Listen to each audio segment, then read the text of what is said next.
Everybody has a story to tell. Haven't done anything. Hey, what channel are you? I've been recording. I don't think a riot is going to happen. Let's go! Let's go! Kids pissed off on fire.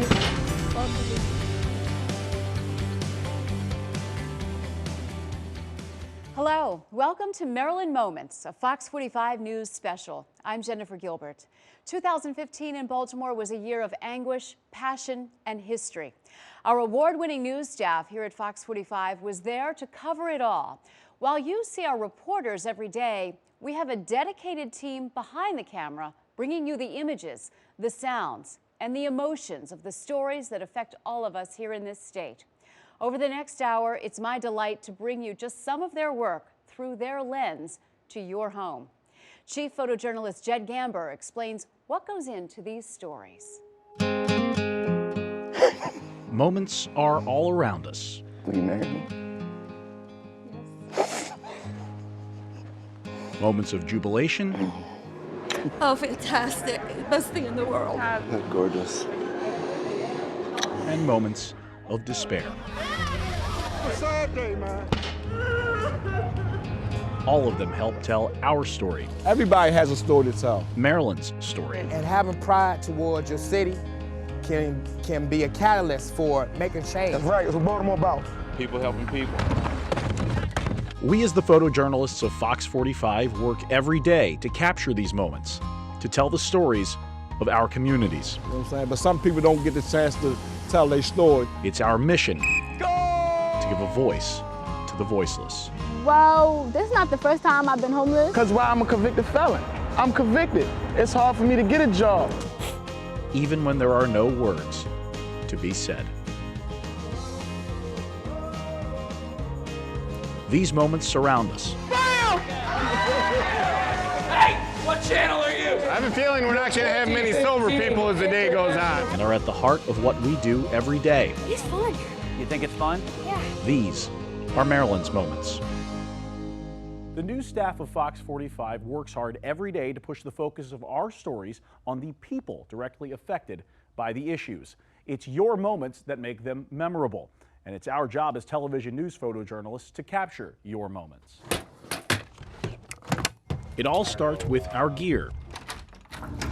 From our tripod, our batteries, and of course the camera. All are essential tools of capturing your moments. It's a story that rocked Baltimore, the death of Freddie Gray and the unrest that followed. It started with a funeral, but spiraled to bricks, pepper spray, fire, and smoke. April 27th was not a day our Fox 45 photojournalists will soon forget. Today, they take you through their day, recording one of Baltimore's darkest days. Man, I've been recording. I've been recording. My name is Brian Barr, and I'm a photojournalist at WBFF TV. I remember doing the initial stories about this group of people who were complaining about how one of their friends in bed had been treated by the police, and that how this person, Freddie Gray, had ended up in the hospital, you know, with all sorts of tubes and stuff sticking out of him. It's a piece missing. After he left this block, something happened. Everybody sees the video. He looks responsive to me. You know, honestly, I'd done that story before a lot of times, and I kind of got the sense that this was going to be a different set of circumstances right away. But that ain't gonna stop me from using this phone. I knew that this was going to continue to kind of be a story that was going to evolve. It all boiled over on the 25th of Saturday after the demonstrations at City Hall. It could be anybody's son. Stop killing our It could be anybody's son. I remember getting to the Western just as people were starting to gather. The sun was setting, and got behind my camera and just started, you know, just kind of being present. Black lives matter, all lives matter, you feel me? You know, I've been to a lot of demonstrations before, and they're all for me. You know what I mean? Demonstrations are for coverage by media, TV cameras, that sort of thing. This wasn't that. This was people who were really and aggressively displaying their displeasure with the police. They were angry. At one point, I was kind of standing next to our satellite truck, and and a brick hit the satellite truck and just disintegrated. And even the weirdest thing at that point, I knew that they weren't throwing that at me. They were just throwing it. They were just expressing their frustration. That Saturday night was crazy, but it really wasn't much when you start to look at and understand what happened in the next couple of weeks. My name is Brian Johnson, and we are at the corner of Mondawmin, a place people kind of particularly remember from that Monday during all the unrest. I remember it like it happened yesterday. People were so angry and there was so much, you know, aggression being taken out. Oh, he's macing him. He's macing him. I don't know. A lot of those images, you know, of that stuff, like really kind of plague my mind when I'm down here. There was officers all around me that were kind of down. You know, everyone seemed kind of overwhelmed. There was seemingly teenagers everywhere. It seemed, you know, police were running all up and down all these sidewalks with their vehicles, and it was crazy. It was madness. It was the beginning of what was to be, you know, fires everywhere. It's kind of weird being back here and seeing it, and with the burn marks still on the ground. We are on Ocala Avenue, where there was a car on fire during the riots back in April. I really felt for the people in the community that were helpless at that point. They were so helpless, and they were just talking about, like, this is not the way it's supposed to be. You know, these are the communities that we cover every day. And to see it happen in these communities, it's heartbreaking. This was the beginning of my third week in Baltimore. I knew that stuff had happened at Mondawmin and that they had had to close Camden Yards because of it. And as I was driving here, I saw a large group of people, and I kind of just veered past. So I knew that there was some destruction going on, but I think when I got here, I realized more the extent of it. And when I first pulled up, I saw some people running out of that 7-Eleven. The door had been, like, bricks had been thrown through it. Multiple businesses boarded up along the street, and then just random ones had bricks thrown through the window, like a real estate business, like a little local grocery store, an international grocery store, just food on the ground, and the owner just on the phone. There was this woman, this girl from Canada, who was trying to, like, sweep along with some friends to, like, help pick up. The assignment desk said there's looting happening at Mondawmin Mall. Get back as soon as you can. And I just remember getting there and seeing police stream in and seeing people running out with merchandise, and the police helicopter is overhead. And I just remember the sun was setting behind the mall, and it was so brilliant and beautiful. And I just remember thinking, what on earth is going to happen after it's dark? All of this happened in broad daylight. What on earth is going to happen when it gets dark? A lot of people down here are really struggling, and there's a lot of resentment against the police, and it's just a really, really scary time to live down here. It's one thing to see a brief story on the news about this, but it's another thing to spend so much of your time in these areas and get to know the people who are affected firsthand. I felt like we had a duty to do our jobs, to document all of this, because it was historical. It was like a real life nightmare. I think not just for us, but for the city especially. I think it was a real life nightmare. And I haven't come to a wise conclusion. There was just so much going on that I did just have to keep shooting. I really felt like I needed to be there. I really felt like people wanted me there. This definitely felt like an absolute low to me. You just have to be there. You have to be there, you have to document it. I mean, this is one of the most, if not the most important story in Baltimore history in the past, what, 50 years? Gotta be. It's hard to believe that it happened, but I'm proud of the job that we as a station did cover it. Now that you've heard from the people that covered the April 27th riot, coming up after the break, we'll show you the images and emotion they captured during that night of unrest. Let's go Ravens! And later, Baltimore loves football. Our photographers are with you during the Ravens' good times and the bad. Photojournalist Ben Worsley tells you his high point during a Ravens' dismal season. That's ahead on Maryland Moments.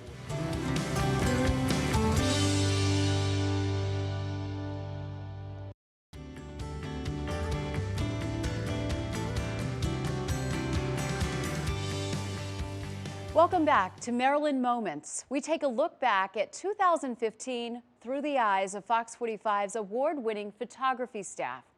During Baltimore's unrest, our photojournalists took you to the front lines of clashes between police and citizens. This piece highlights the work of nearly a dozen of our photojournalists to walk you through the trying times in April and May.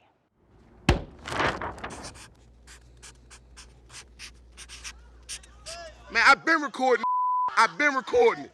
Before we begin, I want to again What car they come out of, yo? offer my most sincere condolences to Mr. Gray's family and to his friends. I also want to reiterate our commitment to moving as quickly as possible to determine exactly how his death occurred. And we want to shut this city down. Shut it down. As people express their very real frustration in the coming days, we ask only that it is done peacefully. Freddie Gray got a rough ride at your hands. Maybe you should have wore your SWAT gear then. Look me in my eyes, pig! Look me in my eyes, pig! After a week of peaceful demonstration, I am profoundly disappointed to see the violence in our city this evening. Unfortunately, a small group of agitators intervened and turned what was otherwise a peaceful demonstration into a violent protest. Can y'all please stop the violence? Freddie Gray would not want this. You getting all this?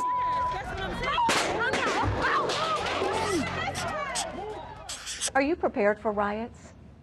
I don't think we're going to have riots. It doesn't, what I've been told, Baltimore hasn't had a riot here since 1968. So is that to say you're not prepared?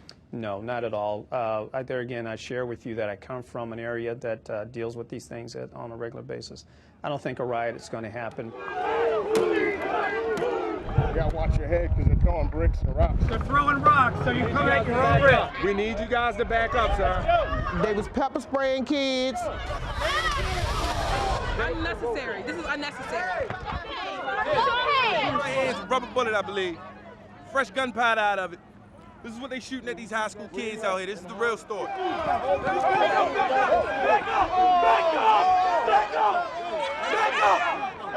See ya. Let's go. Let's go. I ain't kidding. Let's go. Let's go. It's a safety issue, all right? I ain't telling you again. It's a safety issue. My safety is the most important. See ya. The kids put stuff on fire. It's unbelievable. Unbelievable. It doesn't make any sense. This is not the right way to do this. We have to come to our senses now. This is really crazy. If you want to protest, if you want to make a voice, if you want to stand up, do it the right way. Get your local legislators, get your religious leaders, and let's sit down and talk about this. Now we're destroying our homes. Now we're destroying our community. For what? This evening, as a result of the serious violence and looting which has led to the destruction of property and put innocent Marylanders at significant risk, I have declared a state of emergency at the request of Baltimore City. We've ordered a curfew be in effect, instituting tomorrow the curfew citywide, 10 p.m.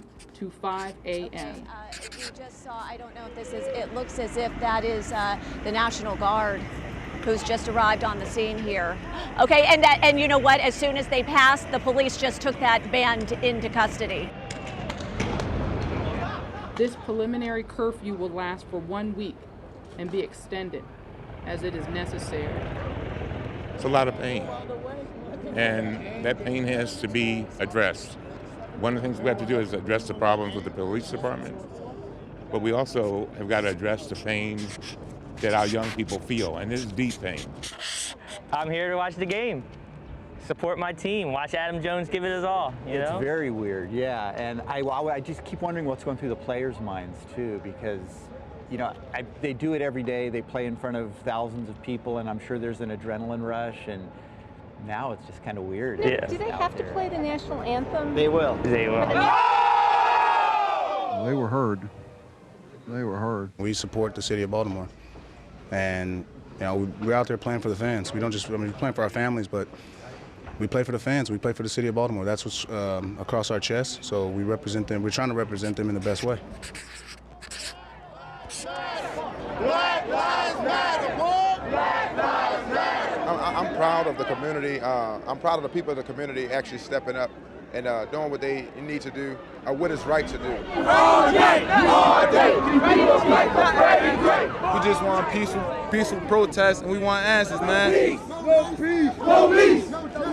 No peace! No peace! We want those police officers to be brought up on charges and tried in front of a grand jury. At approximately 8:50 this morning, our task force charged with investigating the tragic death of Mr. Freddie Gray turned over the contents of that investigation to the state attorney's office.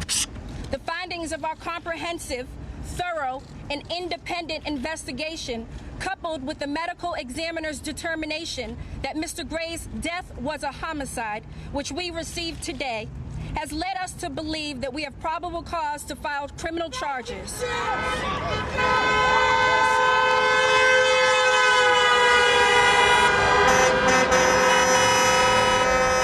Yes!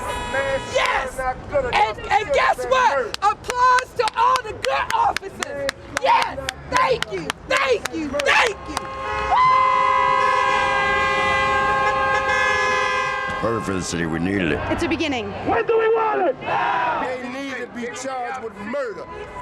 They didn't bring him in this world, and they had no right to take him out this world. Governor Hogan, back your troops up. Back them up.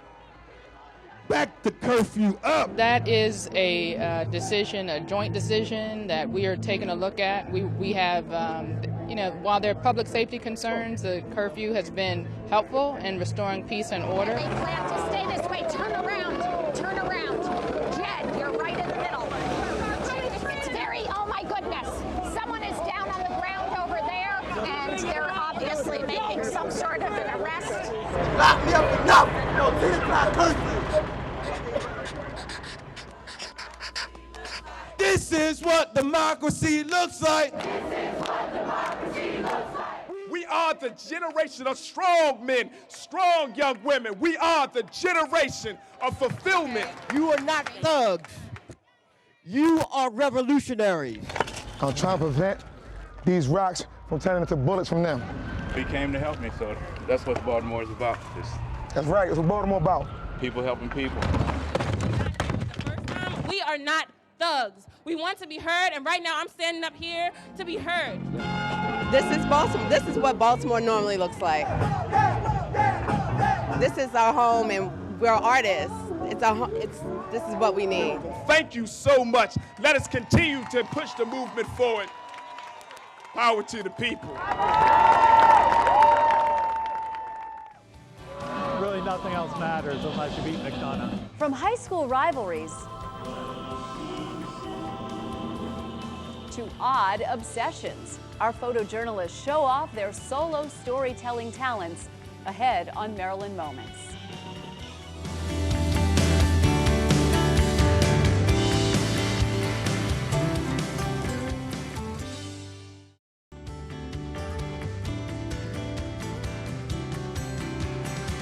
When our reporters are out covering the big stories of the day, our photographers sometimes are tasked with making magic all by themselves. They take your stories and let the moments speak for themselves. They've been building to this moment the entire time they've been at Gilman. Here it's beat McDonough, win the league, go undefeated. Really nothing else matters unless you beat McDonough. Records go out the window when you come into this game. All that matters is beating Gilman at the end of the year.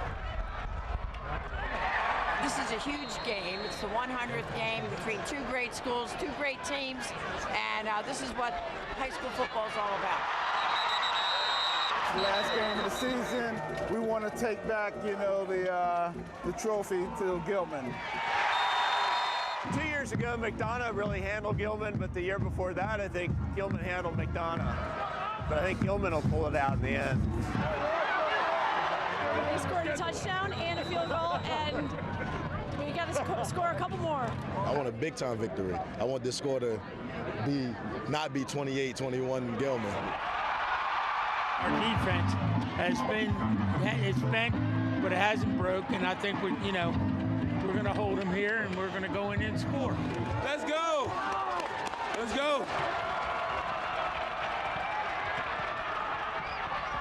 Came up big on defense. We won. That's what happened.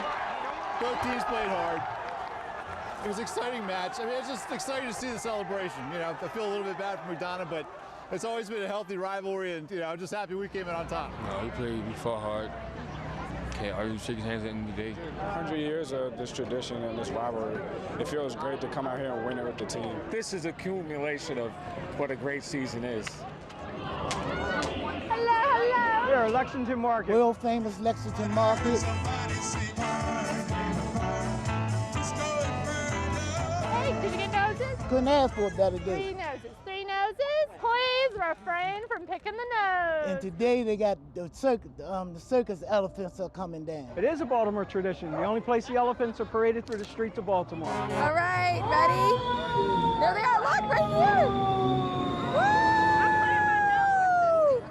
Look at the elephants. They big. They gigantic. Oh my God. The greatest show on earth loves you. Elephants eat better than people do. They eat everything. They eating like apples, carrots, watermelon, bananas, apples, and bread. And I didn't know they eat bread. Oh, they got bread too. They got big loaves of bread and stuff. Like I say, when the elephants leave, clean up. But once they clean it up, it'll be back to normal. It's been around a long time, and I never miss it. Yeah, they have lunch. And that brings a big crowd for the kids. People have enjoyed it, and like myself, I've been coming for 25 years. I will be here as long as they're here. Never miss it. Never miss it. Never. Yeah, it looks like a very nondescript house. Some of these things were very difficult to find. The people become overwhelmed by it. And when they see it all, it's almost like a stutter, a visual stutter, where they, because it doesn't seem to end. And as you enter the door, you realize there's a little Simpsons thing here and a little Simpsons thing there. But then by the time you get to the basement, it is overwhelming. There's a lot of things that I had to find in little thrift shops along the way. Since The Simpsons has been on for so long, I'm able to date my own life by looking at the things that I have down here, who got them for me, where I was when I picked them up. This was actually handmade by my brother, my sister-in-law, and my niece and nephew. I love the phrases from the show, the different lines. If I ever get a hold of you, I'm gonna grab some snakes and shove them down your throat. I don't know why there's so much longevity with this show with me. It just kept echoing back to different people or times in my life. At first, I would identify with Bart, and then when I got older, it was Homer. Maybe I'm just an ordinary blue-collar slob, but I know what I like on TV. Homer's my favorite character on the show. It laughed with me, not at me. There's a couple things that makes my collection a little unique. One, I've been able to restrain myself and not open everything up. Almost everything is my favorite. As I roll through it in my mind, I go, oh my God, that's wonderful. I remember that. That's great. What I remember is the anticipation of getting it. Part of the longevity of The Simpsons is that it is a reflection on the American society, on the American family. They reflect all of the problems and difficulties and joys and triumphs that every American family has. Dick, dick, dick. Dick, dick, dick. Dick your booty. Coming up, a close-up look at the Ravens from our man on the sidelines. What our photojournalist learned about covering his favorite team, ahead on Maryland Moments.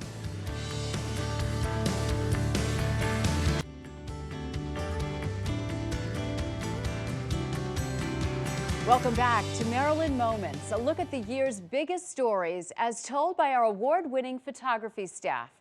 The Ravens are far removed from that Super Bowl win 3 seasons ago. But through their hardships, the fans stay loyal, and we keep watching. There, every step of the way this season, our Ben Worsley. Hey guys, who's your favorite team? Let's go Ravens! I'm Ben Worsley. I'm a photojournalist at Fox 45. And on Sundays, I have what is undoubtedly the coolest assignment.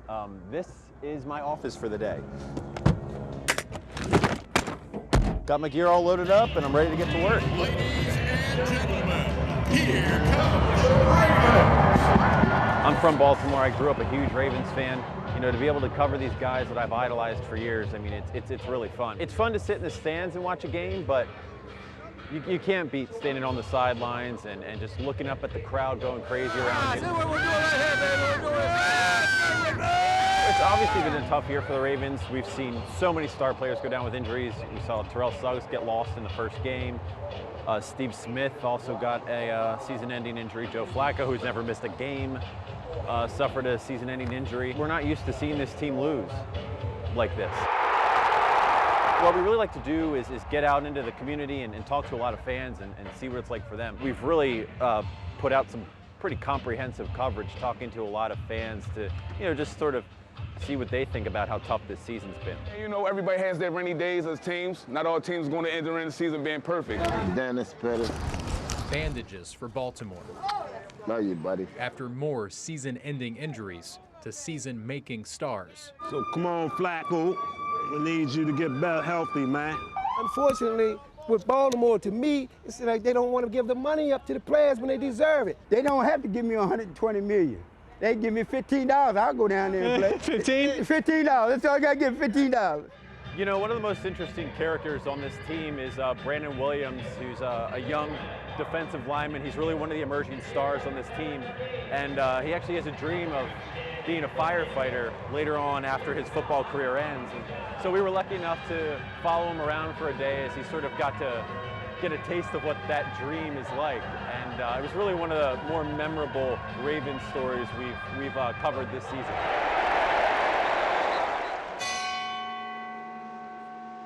Let's go. Get Jack. Game face on. Let's ride. Brandon's on a ride-along. What's the point of staying outside? I mean, we got to get in and get dirty. Ladder work on truck 27. Bring it down the track. Got a little hairy a little bit with the chainsaw carrying up there at the same time, but other than that, it's fun. Had a great time. Paramedic runs. Lady was fine. All was well. Faulty alarm. What they do is definitely 10 times more than what we do. I mean, yeah, we get praised, but I mean, obviously it's switched, you know, the wrong way. They're the ones fighting the real battles. We're just doing it, you know, because we love the game. We have a guy like this that we watch every Sunday, and we admire what they do, admire their athleticism to admire what we do. Feels kind of good. Definitely. In Baltimore City. We were ready. As a team, we're a unit. I'm Morgan Atzit for Sports Unlimited. We've done a really good job, a really thorough job of covering this team and you know, immersing ourselves not only with the team and the players, talking to them, but really getting out into the community and seeing what the fans think about this team. And it's you know, for me personally, it's a really special assignment, and I love doing it every Sunday.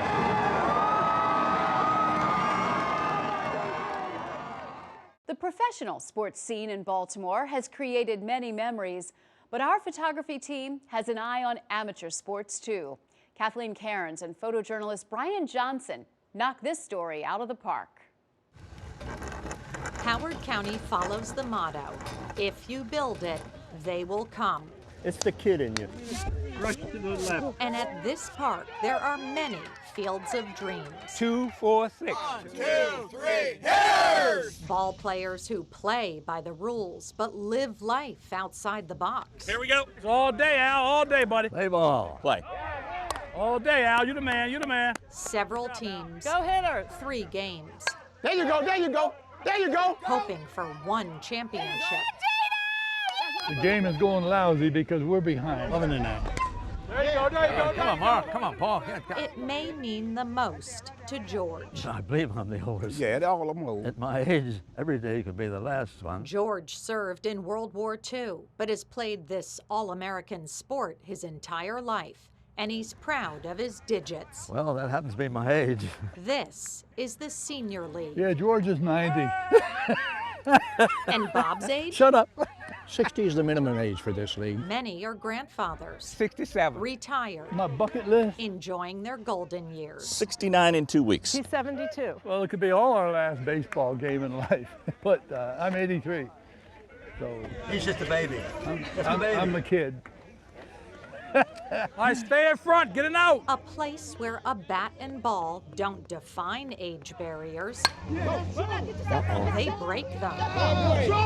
Some serious competition mixed in with some senior moments. Where are you going? You can't coach their team. I thought there was 3 outs. This is the playoffs. Win or lose, players know the harsh reality. We've had several people die on the field. Some players may not return, and not because of the scoreboard. The body quits. Old age. And people die, exactly. Georgie!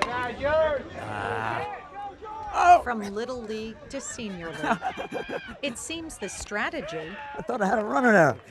is always the same. I hit the ball, but not too well. But this is do or die in the championship. Win. This is the last game for us. If we lose today, it's over. Hey, Bill, you number 5. Fun but competitive. Out of the way. Make that turn, make that turn. Close, close. A game that erases the decades because between these bases, moments are timeless. Come get it. Got 2. You got 2 outs. Good play, Randy. Here we are, still playing ball. And it's busting this game open right here, huh? Yeah! There you go.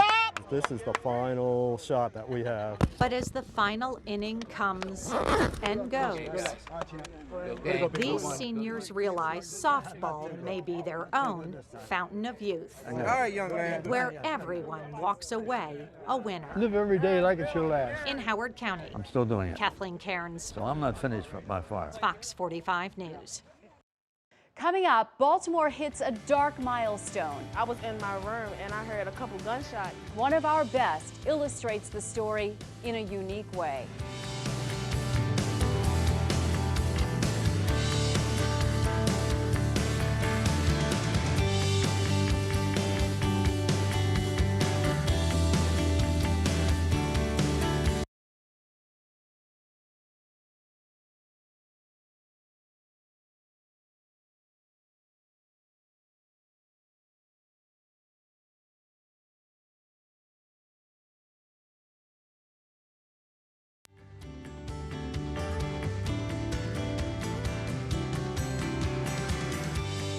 "2015 was a special year for one of our reporters, Kathleen Cairns.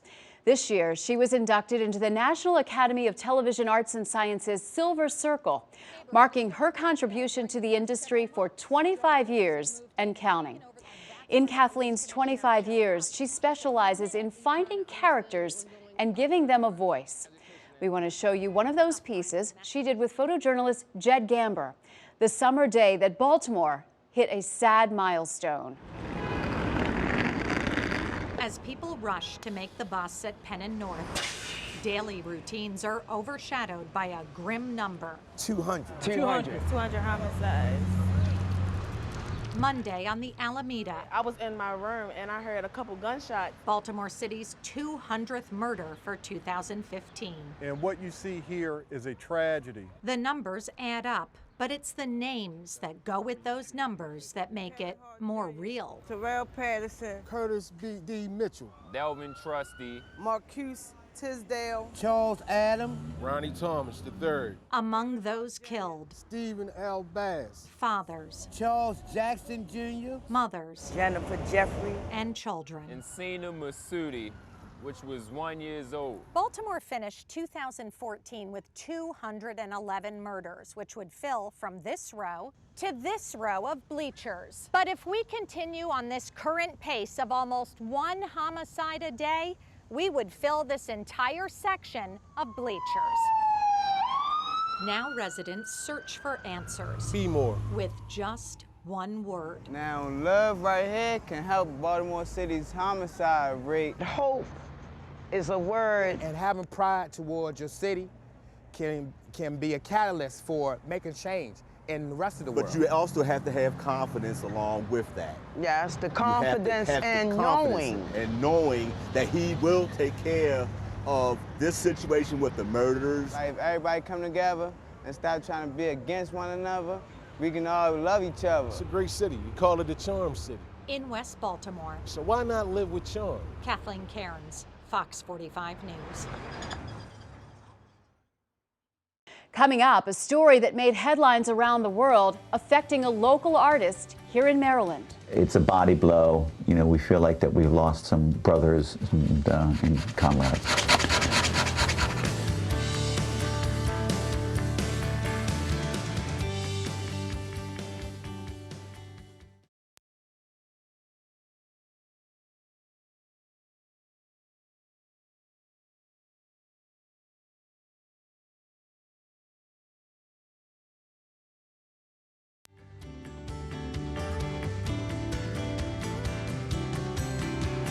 With the events surrounding the death of Freddie Gray making national news, our news staff has covered national stories at a local level. Also, starting at the beginning of 2015 and the tragic events in France at Charlie Hebdo, Jed Gamber and Joy LaPola introduce us to a local cartoonist paying tribute. It's challenging, but it's so rewarding. It's here on the second floor in a Baltimore County home You're looking for something original, something different. where we find editorial cartoonist Cal Callagher. That's why I'm such a happy person, because I get all my anger out on the paper. I think that would be better all around. Today, as Cal puts pencil to paper, it's satire and terrorism that draws us in. It's a body blow. You know, we feel like that we've lost some brothers and comrades. On his mind are the 4 cartoonists gunned down in Paris. You know that there's going to, that people are going to respond strongly to them. And some subjects, you know, people respond to stronger than others. Cal says becoming public enemy #1 often comes with the territory. We are a tribe of sorts. You know, we all have the same mission, which is to take satire and ridicule and caricature and to use those as weapons to help countries, to push the countries in the right direction. I don't think this issue ends. I want everyone who lives in the United States, who lives in a free world, to, at least for this moment, recognize how incredibly lucky we are to be able to say what we can. We're in the front line of freedom of expression, and I've been heartened by some of the reactions that we've gotten so far, and I hope that that will reside with them. Next on Maryland Moments, hear from our whole staff on the little moments that stick with them during 2015. The events that, like, you know, CNN wouldn't show up for, but like, it's really what makes a community tick. Racing pigs.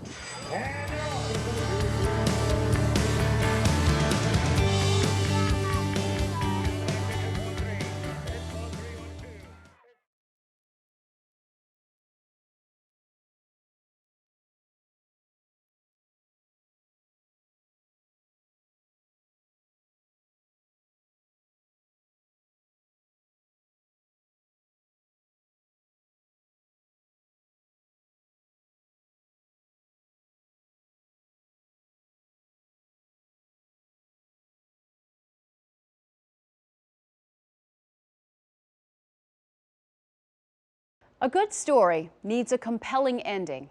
We end Maryland Moments with our team's most compelling moments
A good story.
A good story needs a compelling ending.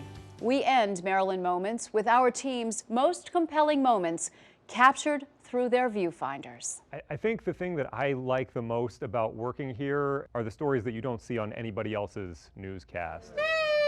Last time we were here, we were helping people get costumes together for the Krampuslauf. Very, very few places in the world will give a photographer working alone 2.5 minutes to do a story about a Christmas monster.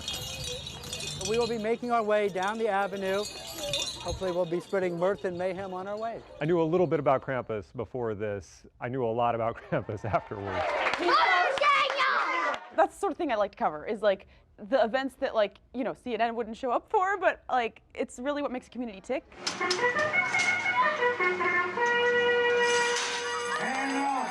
I looked at this schedule and I saw a pig race and I was like, you know, that's, that's what I'm doing.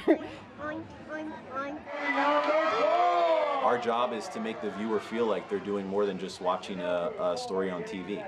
When I saw the people sitting on the steps, I said, oh, I could really make something of this. I could have some wide shots. I can get some tight shots with them being comfortable in their element. So it's kind of critical in this community. I don't want any recording of hats played for me. I want a live one. He was a World War II veteran, and he wanted to go to the ceremony so bad, but it was so cold that he pulled up right up front and just opened his door. I want a live bugler because I did it. Well, this is your lucky day. You know why? Why? Because I also serve as the director of the Maryland National Guard Honor Guard.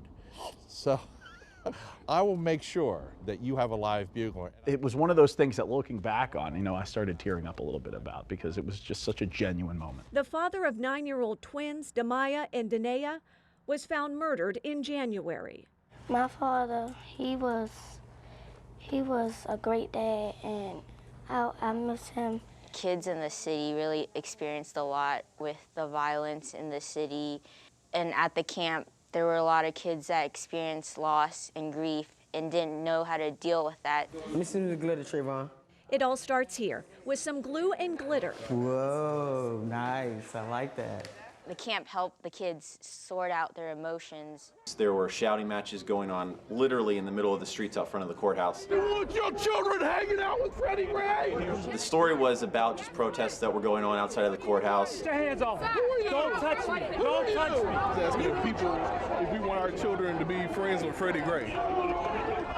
Seeing these heated exchanges, I just really started to think, you know, wow, this could get really ugly again. I wanted to interview a Pearl Harbor veteran, and I could not talk to him face to face because his voice was going, but I think that was like the best moment. I want to be here to show that this is a life today, tomorrow, and forever.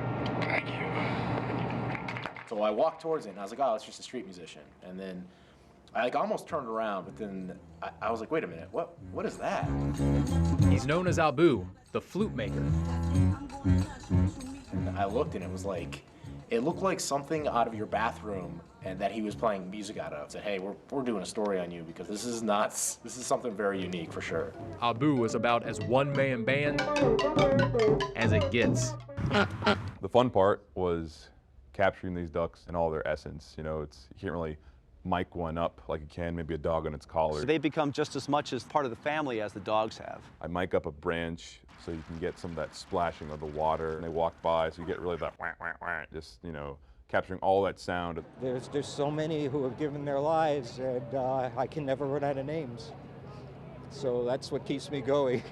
You could hear it in his voice, the trembling in his voice, just how passionate he was about running it and doing it for these fallen soldiers. Because Jeremiah was strong. Seeing the moms, like, you know, she was so sad. She was pretty much in shock, so that was a powerful moment to be a part of. I will miss it each and every day, but I will keep it in my heart. I looked across the street and I noticed there were a couple of kids standing in full football gear. About 10:15 this morning, we had a quadruple shooting. We've heard about this happening too many times in Baltimore, but how can we add somewhat of a positive spin, a positive vibe to this?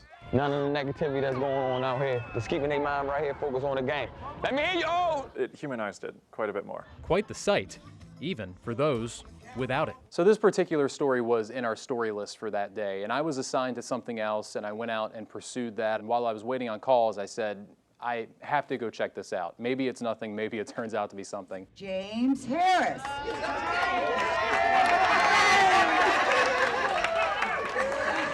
King James was my idea of a perfect television news character. He had personality, he loved being the center of attention, and most importantly, he totally ignored me. He paid no attention to the fact that my camera was pointed at him throughout the course of this day. Heavy is the head, and light are the feet. Who wears this crown? What makes a Fox 45 news story? Going above and beyond. There is a difference between storytelling and just spitting out the news. It's not enough words in my heart to say how thankful I am to have a son like that. It hits you on an emotional level, you know, some of the stories you tell, because, you know, you get so close and you feel like you're there with them. We are here to give a voice to the voiceless, to be the mouthpiece for those that have no one listens to. Katie is 17 and has Rett syndrome. You ready to do it? You ready? Katie can't speak, but her actions speak louder than words. And I had no idea how I was going to do it because Katie doesn't talk, but you know, I think we made it work. The entire family came to watch. Everyone's really good at having good character development, and there's a deeper story and a deeper meaning than what maybe they originally had intended. While we have so many different photojournalists here that have storytelling philosophies that are very different,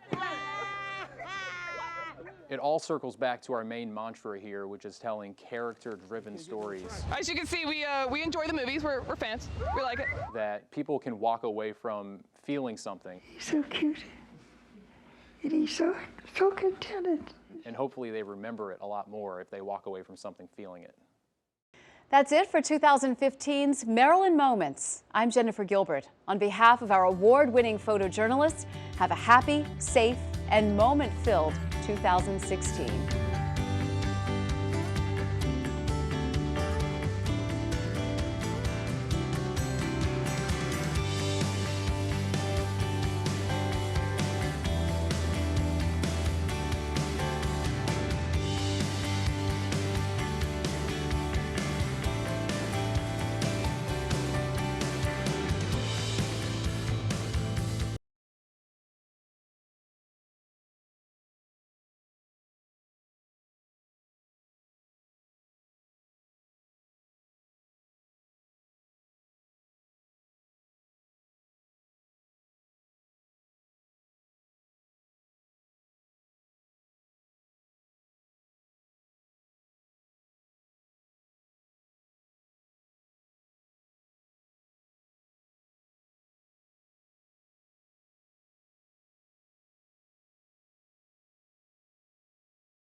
All the X's and all the O's. It's the Fox 45 Playbook at Jimmy's Famous Seafood with Bruce Cunningham and Brandon Williams. Sponsored in part by Toyota, Jimmy's Famous Seafood, and Maryland School for the Blind.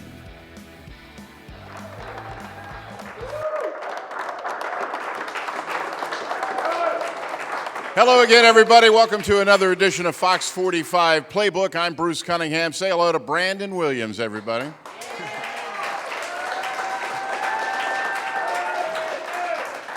You know, the fans in this town always make a lot of noise. They always show a lot of love. But after you beat Pittsburgh, I bet you haven't paid for anything in this town since that game ended. Not yet. I'm about to eat here, so check, please. Thank you. Appreciate it.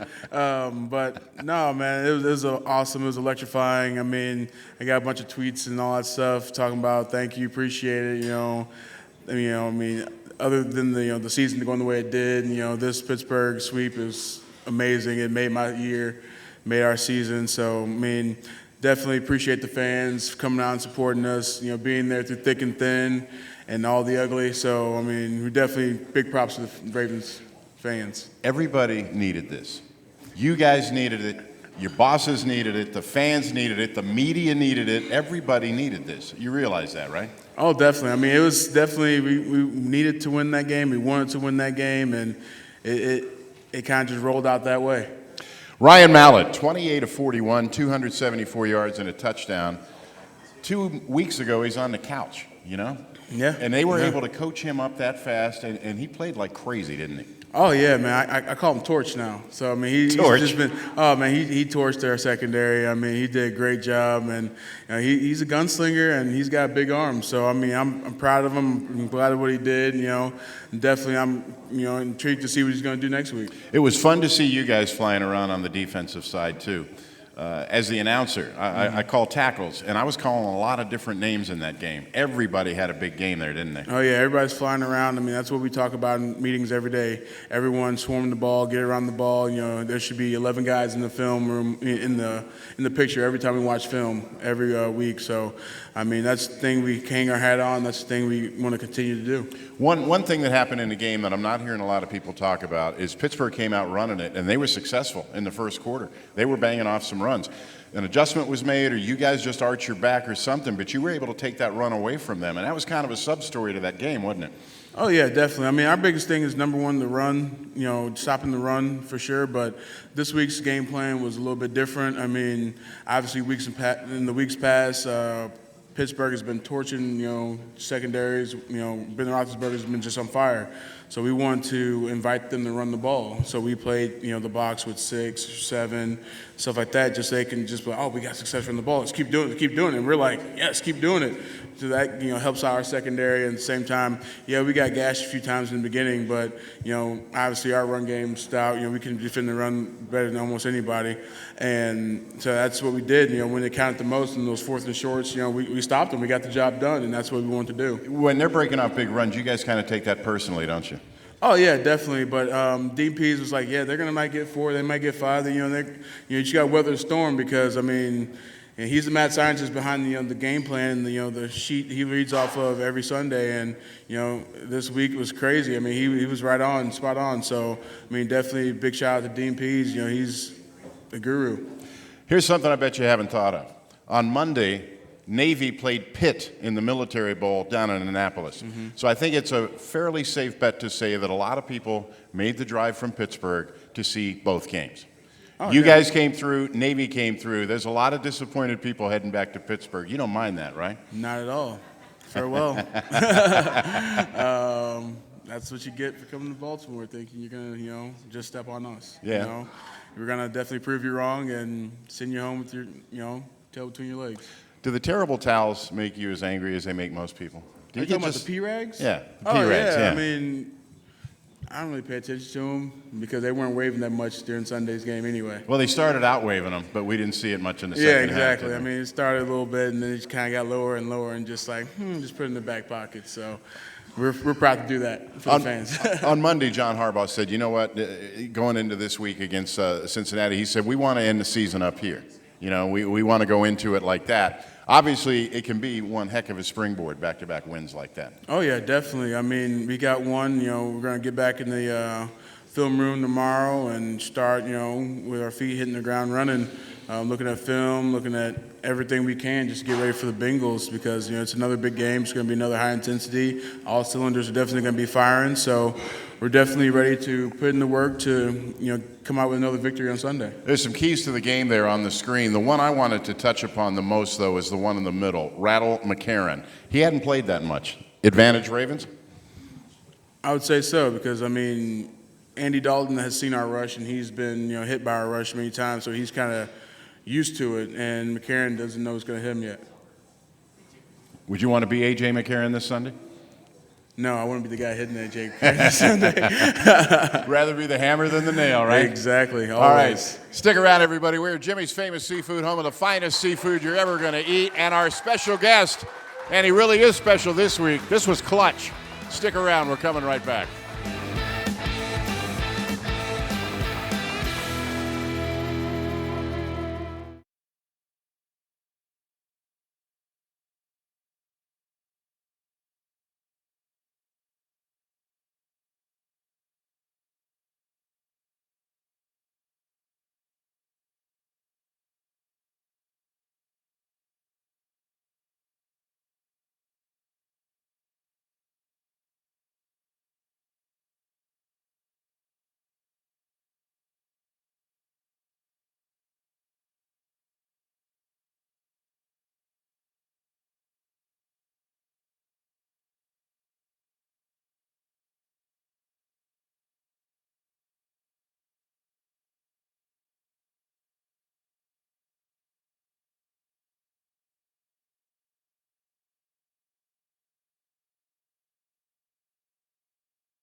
Time now for your Toyota Playbook Guest of the Week.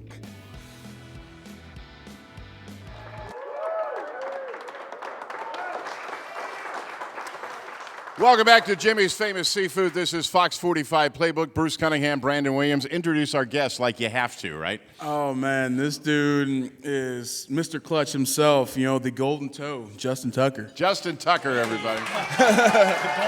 The golden toe, yeah. Let me ask you something. You got a great personality. People like you, but it's not often that kickers are as popular as you are. What is it about you in Baltimore? Have you ever thought about that? Well, first of all, that's really nice of you to say. You know what, man? I just try to be me. I try to have fun playing football. I couldn't imagine myself doing anything else, and I'd like to think that my passion for the game and for trying to help my teammates out, I'd like to think it's contagious and that other people can kind of buy into that. And a lot of people here in Baltimore have been really, really nice to me and my family, and I think part of that has to do with the fact that I've been, for the most part, making kicks. Yeah, but that helps. I think another big part of that is Baltimore is just full of great people, and I'm just happy to, do my part fitting in some small way. My theory, Brandon, this is not a town that goes for a lot of fakery or pretense, and there's nothing fake about this guy, is there? Oh, no, definitely. He's as real as it gets. He's the real McCoy for sure. This guy is, what you see is what you get, and you either love it or hate it, or you get annoyed by it. But, he's awesome. He's a great guy. The singing in the shower sometimes gets annoying, but I love him. I mean, I do it sometimes Hey, too, man, so it's all good. I hear you in your corner of the locker room too, belting it out. You know, it's a different style. You know, It's not locker room. It's ongoing locker room battle. Yeah, it's cool You know, though. It's cool. He though. hits a little hop. You know, I didn't want to bring up the singing, but everyone knows that Justin's a great singer, and you're a great singer too. Yeah. Have we thought about a little number tonight? See, Chardell wants you to. Yeah. Oh goodness. Oh. Well, Huh? actually, last week Yeah, Brandon we and I did have a sing off. Well, we've got time. There could be a round two. Brandon, you're the home team. Justin, why don't you go first? I'm just a little scratchy tonight. You know, I don't know if I can muster up the courage to do it, but Get some green tea, a little chamomile or whatever. Yeah. Did a lot of yelling on Sunday, I would imagine. Oh yeah, for sure. Yeah. There's no Definitely. doubt. There's no doubt. You've been around long enough to appreciate a Pittsburgh victory. Absolutely. This last one was particularly special because I think, if I remember correctly, this is the first time in my career as a member of the Baltimore Ravens that we have swept the Pittsburgh Steelers in the regular season, and it's a great feeling. You know, the old saying of you throw out the records when you get involved in this game. I think it really does hold true for both sides. Everybody treats the game as, you know, it's like a playoff game, even though we know this particular season, we're not going to the playoffs. Right.